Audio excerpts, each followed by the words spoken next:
To another Sunday WOAY ABC4 Community Forum, where we talk to local success stories and community leaders about important things happening here in Southern West Virginia. I'm your host, Brandy Lawrence, and today we're joined by yet another distinguished guest. Jay Chatman, who is the president of the McDowell County Historical Society and a mine historian with the National Co-Heritage Area Authority, joins us this morning to talk to us about mines and what we actually know how important it is if you're from West Virginia, how important mine culture is to the area. For people who don't know, Jay's going to give you that information. So thanks so much for joining us at the forum. Absolutely. I think you've talked to a couple of our reporters here today, and you gave them a lot of great information. So I have the utmost faith in you. Okay, well, I hope so.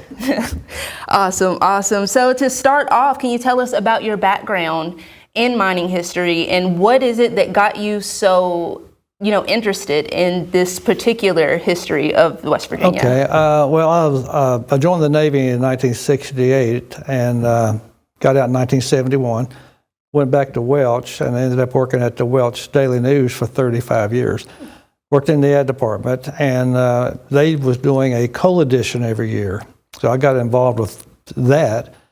And over the years, people would bring in stuff for us to put in the paper and pictures and things like that. And I got the general interest then, and it kind of snowballed after that. So I'd say you're pretty successful in it too. I mean, yeah, it's been fun. It's been a good ride. Yeah. Awesome. That's great to know. So as I was saying, like for the people that are not from here that do not know about our coal mining history and how big coal mining is here, or they don't understand why it's so big here, can you give them that information? Well, the coal fields, especially down in the southern part of West Virginia, wasn't really developed until about 1880. A lot of the people who came down, the operators or the owners who developed this property down here, actually a lot of them worked in the anthracite fields in Pennsylvania. And a lot of those people came from over in England and Wales and places like that to go and improve their lives. And in the process, they got interested in the mining, and then when the coal fields opened up down here, a lot of them came down here and carved out an existence in an area that was really desolate. Mainly, you had about, I think McDowell County had like 300 people in the entire county at that time. Mostly farmers and agricultural type stuff. And when the coal seams were found, especially the Pocahontas coal seams, they were like 12 feet thick.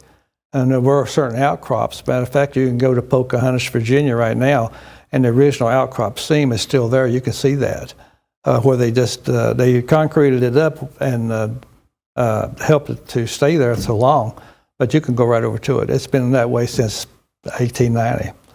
Then, of course, the operators came in, they had to build houses, they had to build a store. In the early days, when they had the store to provide goods, the only way they could pay for it at the time was with scrip. They had their own money for their particular store. And one reason they used that is because it was free to use U.S. currency because of robberies. So if somebody robbed a scrip, they could only spend it at one place.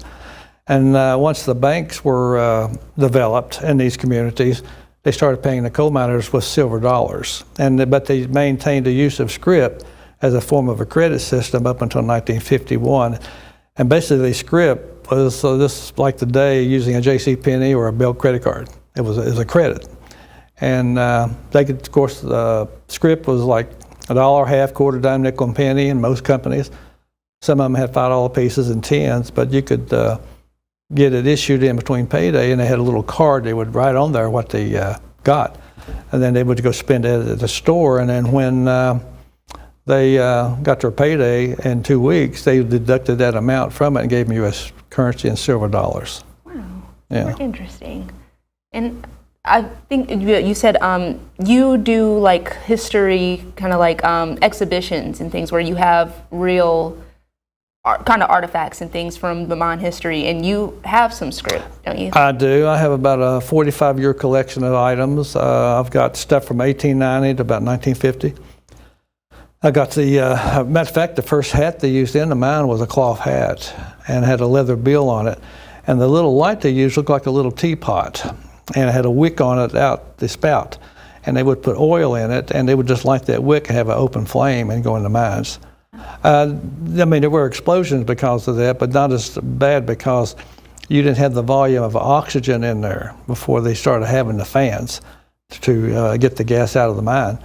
But yeah, cloth hats and little teapot lights was the first what they had. And then they had a carbide light, which came around about 1914, which replaced that little light. And then by 1920, they had a leather hat. They called it a turtle shell because it looked like a turtle on top. And they used those, and then it developed into hard hats all the way up until today. Yeah. Wow, that's super interesting. I can't imagine being a miner today. So I especially couldn't imagine being a miner back when you had an open flame on your head and you're going down through the mine. So, I mean, it's all the miners out there. If you've probably lived in West Virginia, you know a coal miner, or you have a family member who's a coal miner. My grandpa was one. So, I mean, shout out to all of you out there and that hard work that you all do. What is it about Southern West Virginia's coal mining history that stands out the most to you? I know that it's a long history, but what is kind of one of your topics that you love to talk about? Well, the Pocahontas coal seams, as a matter of fact, there's 20 different seams of coal, and they vary in depth. But the Pocahontas seams, that coal and a lot of it is excellent to coke. They didn't want to make coke out of it. Up until 1930, they had their own coke ovens in the coal fields. The coke is you have to have it to make steel, and it burns hot. And when they make coke in the original coke ovens, they would burn coal, and what they would burn off was the impurities, and what was left was the coke. And coke would be like an irregular shape type thing, looks like a charcoal piece of stuff you use in a grill. Irregular shape, kind of a grayish color, and it's kind of light. Once they get to that point, they would load it up and ship it to steel mills. But coke ovens went out about 1930 in the southern coal fields. But the coal itself was excellent for coking and for making steel, for one thing. And the seams were so thick, 12 feet thick seams in a couple of them. And that was the early mining of those seams. And that permeated through all the counties. And matter of fact, the coal seam starts in Mercer County. And it goes through all of southern West Virginia, the same seam, all the way through. And everybody was mining the same seam in different counties, yeah. Oh, nice, interesting. So they're all kind of working together, but not... Right, they had their own operations and not mining the seam. A lot of them, they owned coal rights. Some companies, they did not. They leased the site to mine the coal, and you had whoever was over that, they got a royalty off of it. So like it's just a bunch of company towns just kind of moving through. They just strung them together. Just strung together. Yeah. Awesome.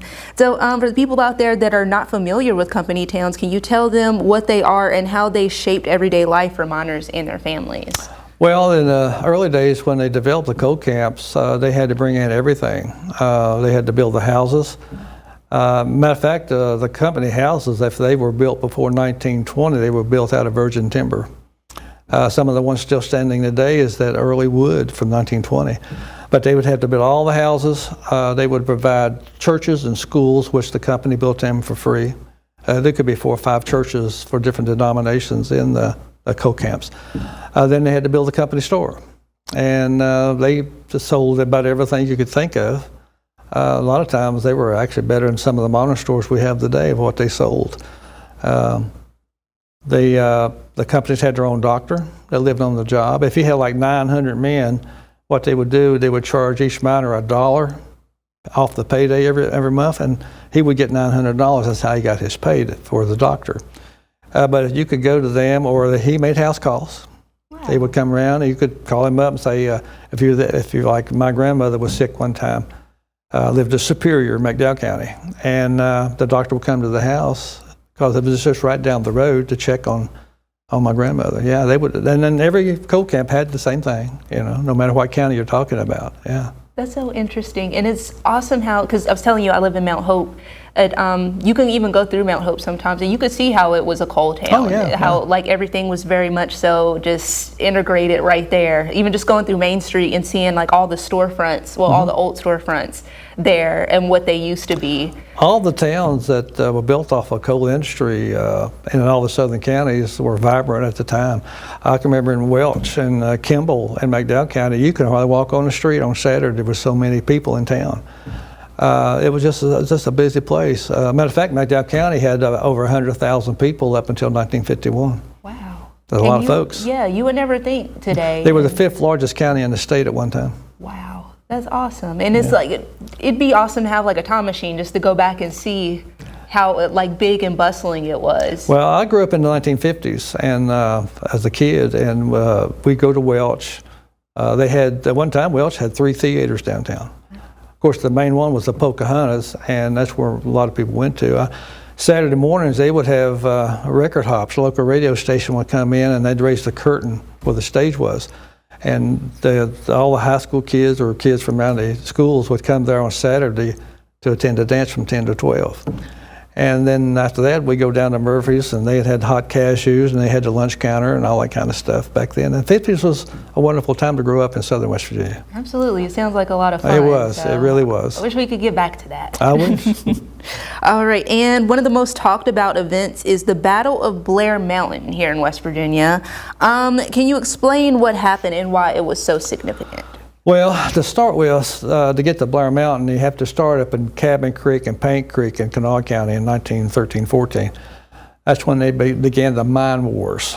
And the operators up there of Cabin Creek, when the union was trying to unionize or start District 17, the operators didn't want it. So they fought against it. They hired private detectives to come in and run roughshod over the coal miners. If they saw miners on the corner talking about the union, they would break it up.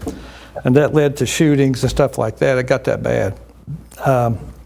And the governor at that time was Governor Henry Hatfield. He came from Mingo County, from the Thacker District, as a doctor to McDowell County. He lived in Ekman, and a doctor up there for the Pulaski Iron Company.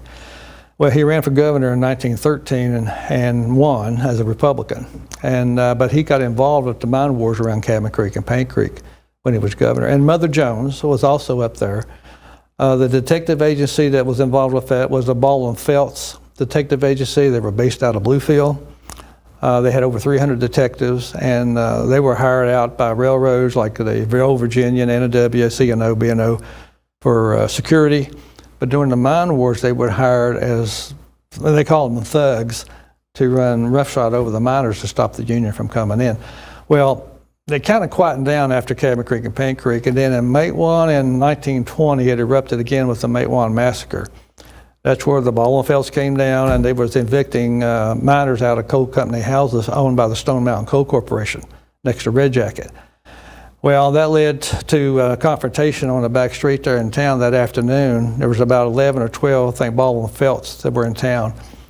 They were packing up to catch the train back to Bluefield.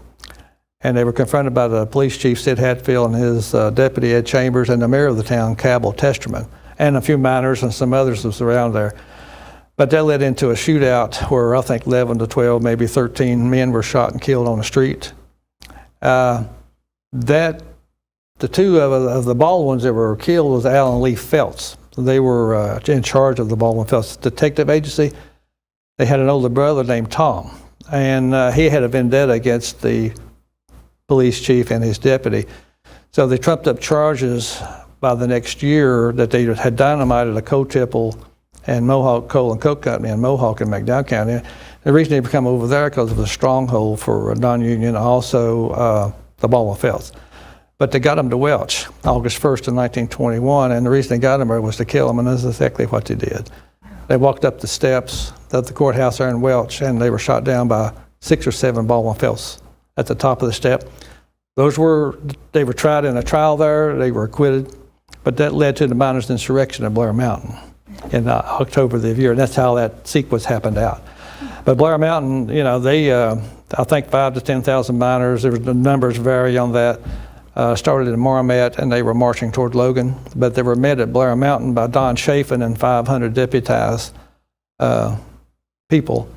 Don Chafin was the sheriff of Logan County, and they had a 2 or 3 day battle there. And there was several killed, but not as many as you think they would. And the President of the United States and the governor, they brought in federal troops to stop that insurrection after 3 days down there. So that's what led to Blair Mountain. Fascinating. Super fascinating. I hope you guys are fascinated too, because I mean, we're learning a lot. And we're about to go on to our break, but if you guys want to learn more about mine and mine history, you can look up National Coal Heritage Area Authority and see a lot of the things that you need to know just through Google. And also get in touch with the McDowell County Historical Society and see what's going on in McDowell County, because obviously they have a very rich history. I think there's also a historical marker at your at the courthouse. There is. We had that put up about 6 years ago. Yeah. So I mean, you could see exactly where all this happened and where it went down. So thank you so much, Jay, and thank you guys for joining us for the first half of Community Forum. Make sure to come back after the break. We're going to talk more about mine wars and mine history here in Southern West Virginia.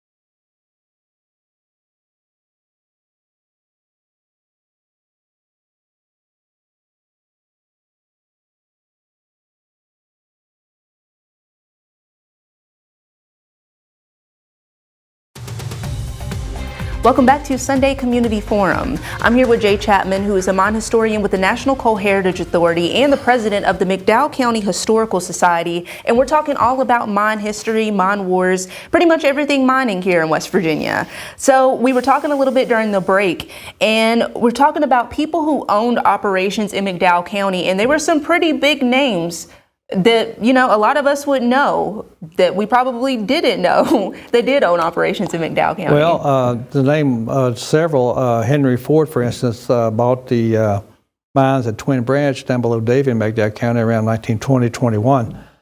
The company who had it before that was a JB&B Coal Company, and they were based out of Michigan. That's probably where the connection came from for him. But he owned that mine. He had one over here, I think, next to Nuttleburg and on New River, and he had one in Pike County, Kentucky, at the Pond Creek stores. But Andrew Carnegie also had the United States Coal and Coke Company, which became U.S. Steel in Gary. He had a gentleman work for him, Henry Frick, who owned all the company stores, Union Supply stores. He had 300 stores. And then you had the Bouvier family, Jackie Onassis folks. They was part of the operation in Caples below Welch. But it's surprising to find out that these people actually owned these companies down there prior to 1930. Definitely. Yeah. Definitely, because you wouldn't think, you know, about it. But I know sometimes West Virginia gets kind of overlooked on a national scale. But I mean, there's so much history here, and there were so many people that, big names of people that you know that have worked here, that have moved through here, that have done some substantial things here. So it's awesome to hear about. And I know a big part of history of the mines, unfortunately, is mine disasters and tragedies that take place. I know one of the most recent was the Upper Big Branch mine disaster that we all remember. But were there any mine disasters in particular here in Southern West Virginia that really shaped the community or brought about major change in the Well, I can mention one particular is in Welch, Havico. I think around 1912, there was 83 men killed in an explosion. And when the explosion went off, you couldn't tell it from the surface. It was all underground. But 83 men lost their lives, and what they did, they had to get them out naturally, and they had to make a makeshift cemetery across from the mines on the hillside. They had to dig 83 graves, all that within 3 or 4 or 5 days, and they're all still buried over there. They're in it's called a little area called Little Egypt. But that one was 83 men, and of course, Pocahontas Fuel Company in Pocahontas, Virginia. Some of their explosions killed 100, 200 men. But of course, we're talking early, you know, before they've got fans and a volume of air going through the mines and stuff like that. They got better at controlling the explosions because of the water, gas, and dust. But there's about every mines at one time in every county had some kind of an explosion that killed. It could be 12 men, it could be 50, 100 men, but just about every one of them has had their explosions. So it sounds like a lot of the earlier ones is, I guess it's kind of like as the industrialization and new equipment coming in. Well, they were the beginning, things. And it was primitive at when they started out. Like the first hat was a cloth hat with a little teapot-looking light on it and had an open flame. Of course, even when they changed in 1914 from that light to a carbide light, it still had an open flame. So that's just the way it was back then until the first battery light came out in 1939, and Thomas Edison made that. And that's when the first battery lights started coming out. Nice. So even Thomas Edison helped us here with our mining. Yeah. So thanks to him too. And are there any stories or individuals from local mining history that has stuck with you over the years in all of your study? Well, I can't think of any right off. I mean, there's so many. Going up, I'd be back to McDowell County. I mean, just the operations themselves and how they changed hands over the years. All the early operations started around late 1800s. They operated up to about 1930. After that, a lot of companies started coming in and buying them all up, like Copper's Coal Company or the Allen Creek out of Holden, Logan County. They bought up a bunch of small operations and put it under the one name of the company. I usually count 1880 to about 1930 as first generation coal. 1930 to about 1970 is second generation, and after that, it's the third and what we have now. The most popular is that 1800 to 1930 segment. That's when all the early people came in. It's when all the companies were opening up mines. That's when all your development was happening. Houses and communities were being brought up. That's the most important. A lot of people want to know about that. Probably in the last 20 years, there's probably been 15 to 30 books written on subjects of coal history. Mining towns from state, federal, and the companies themselves have written history books. There's a wealth of information out there that you can find. The books, I published a book in 2014 on McDowell County. It's a pictorial called McDowell County Coal and Rail, and it's still available. Got some nice images in it out of a postcard collection that I have. If you have a desire to have a copy of that, I think Tamarack sells it, or you can get it on Barnes & Noble. And there's others that you can check out too. Definitely. So you all be sure to check that out. If you want to really brush up on some local mine history, make sure to look that up in National Coal Heritage Area Authority. You can look that up as well. And also, if you in McDowell County, I guess you can drop by and see some members of the Historical Society as well. That will. Right. We have the Jack Caffrey Center in Welch. They got a coal museum in it. We're doing one in Kimball in the Copper Store building. They're going to have a museum in there, a model railroad, gift shop, coffee shop, and we hope to have that up maybe between now and maybe spring next year. And it's an old coal company store built around 1900. Wonderful. So you get to, experience it for yourself. You can walk in and see exactly what the other people see. You can see the stuff they actually used 100 years ago. Awesome. Yeah. Awesome. And that's really wonderful. In your, your research and in your work, what is one thing, or a couple of things at least, that you find that people misunderstand about coal mines or coal towns? One thing I think is the tangible piece of script. You hear a lot of different ways that they use the script. Some of them say they were the older souls at a company store because the script in one way they did and one way they didn't. Because the script was initially brought out to be used before they had the banks. But after that, it was just a credit thing. And up until 1951, they used script. And there was over 20,000 different coal companies and company stores. Not just West Virginia, but 6, 7, 8 states. They all had their own script. All the script was made out of Dayton, Ohio from metal companies. They would have a salesman come around and he'd have a sample book. And they would, either the operator or the superintendent of the mine would order the script. They would tell them what kind of metal they wanted it made out of, whether they wanted a cutout through it or a pictorial type, or how many of the denominations they wanted, how many pieces of each. And then they ordered it, and then they came in, and it was issued. Each miner had a script card with his name and number on it. And he went between paydays, say he wanted to cut $5 piece of script. That's how they would say. And they would just mark $5 on it. And then when he got his payday, they just deducted that and gave him the silver dollars. And they used it up until 1951. That's an interesting a system. So every area had their own, and you could only use it in that specific. Right. Most of them had the metal script. A few of them had paper script, like paper booklets with tear out coupons or punch cards, like a card like a newspaper boy would have. They would have those. Most of the metal script, though, that was used, yeah. Wow, that's super interesting. So we had to drop by the museum and see Absolutely. if we can actually see it for ourselves. Right. Or look it up online as well. There's right. a wealth of information too, or get your book. Well, at least I'm wanting my book, but there's others out there. There's probably 20 or 30 others you can get to from I know some of the, Bill Archer in Mercer County, he had written 4 or 5. Another guy from Gary, Alex Schust, he did 4 or 5 books too. There's quite a few out there. Awesome. Awesome. And do you have a message to the community about the importance of remembering this mine history and preserving this mine history?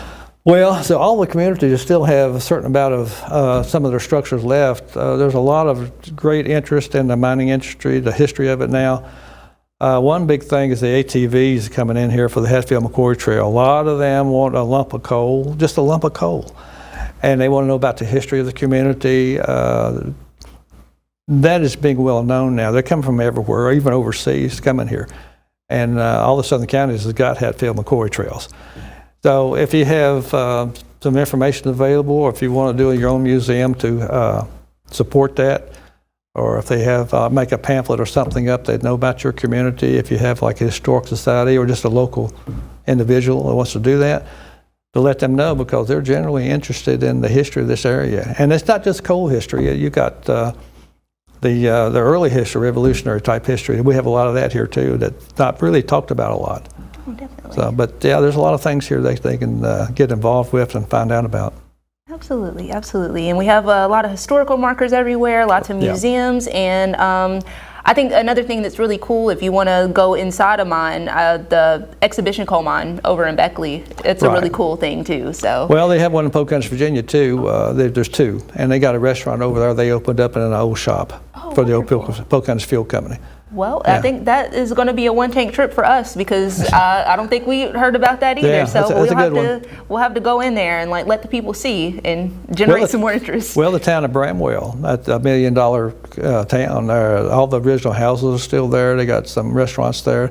They built the train station back there. There's a museum in it. So I want to check that out too. Definitely, definitely. Well, thank you so much for joining us for Community Forum and giving us all this awesome information. And thank you all for joining us this Sunday. Be sure to tune in next Sunday, where we speak to more local success stories and important figures here in Southern West Virginia, telling us about all the important things that we need to know here.